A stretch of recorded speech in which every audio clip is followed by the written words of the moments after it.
Gordon Parks is really special.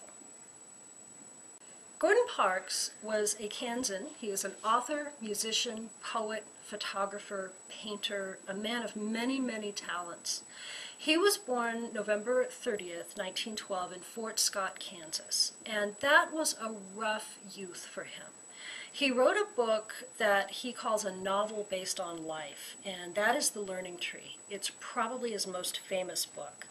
In this, he tells the story of growing up as a young black kid in a big family in a milieu where Jim Crow practice was very powerful. Even though it wasn't official law in Kansas, the practice was devastating. In this book, he talks about one experience where a high school counselor told him, "Don't bother to go to college. Black kids don't have any future. You don't need a college degree to be a Pullman porter." That was the kind of milieu that he was fighting. Eventually, in his career, he learned about photography, and he decided that he would use photography and his writings as a weapon, literally, to combat that kind of social justice. So what we see in his work is a reflection of what he learned about. This is a portrait of Mrs. Lucy Jefferson. You can see in her face that she is an older woman, but then you look at the way the light shines on her skin, you get a real sense of the dignity of the subject matter. This is a woman with a long memory. She has seen troubles and she has seen triumphs.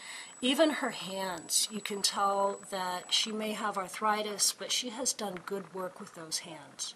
And she is still pretty self-sufficient and pretty powerful as a person. This is exactly what Parks wanted to do, was share the dignity and the pride in a people who had been downtrodden for so long. This is another photograph by Gordon Parks that the library owns. It's called Pool Hall, Fort Scott.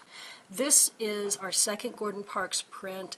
We concentrate on Kansas artists, and Gordon Parks is one of the more famous artists to have come from Kansas at all. He was very influential. His career started really in 1930s. He had moved to Chicago and he had become pretty good at photography. He got his first job as a fashion photographer, and then very shortly thereafter, he met Roy Stryker. Parks talked to Stryker about what he wanted to accomplish with his work, and Stryker said, "You know what, if you start by trying to cause trouble, it's not going to serve your purpose. First, prove your craftsmanship, then make your point." Stryker knew how damaging racial prejudice was. He knew how damaging segregation was, and I think he supported Parks in his viewpoint. But he also knew that he was coming at that problem as somebody who was going to have to prove himself, and Parks did that beautifully. He also did photographs of the military, he did photographs of fashion. He was the first black photographer to work for Life, for Glamour, and for Vogue. But he made his career by being a true journalist. I think that his voice as a Kansan is incredibly powerful. Gordon Parks is really special. We have a lot of his books, his autobiographies, his fiction in both the Kansas collection in the Topeka room and also in our circulating collection to be checked out. It's really powerful work, and I think that students, photographers, artists, sociologists, historians can learn a lot from his life, his writings, and his work.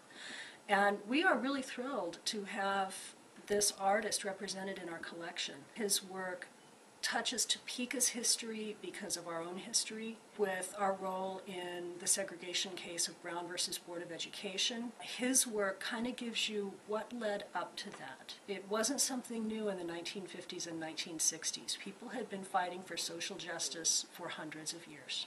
I think Gordon Parks is able to transcend that, and I think that his voice is one that we can continue to learn from.